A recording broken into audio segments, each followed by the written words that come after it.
Hello,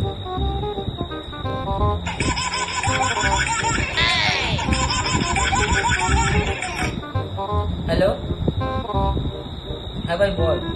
হ্যাঁ ভাই, বলছি তোর ফোনে কি কোনো মেসেজ গেছে? হ্যাঁ মেসেজ এসছে তো। তুই তো বললি যে 500 টাকা পাঠা, আমি পাঠিয়ে দিচ্ছি 500 টাকা। কি দোষ? আরে সবার ফোনে না ওই সেম মেসেজটা যাচ্ছে। কি? ওটা তুই পাঠাসনি? তুই হ্যাক হয়ে গেছে? হ্যাঁ, কি বলিস? আমি তো টাকা পাঠিয়ে দিলাম। কি আর করা যাবে, রাত তাহলে।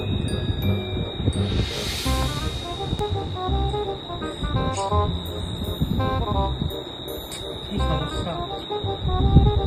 এই নিয়ে 5,000 টাকা হয়ে গেল। সবের ড্রাইভার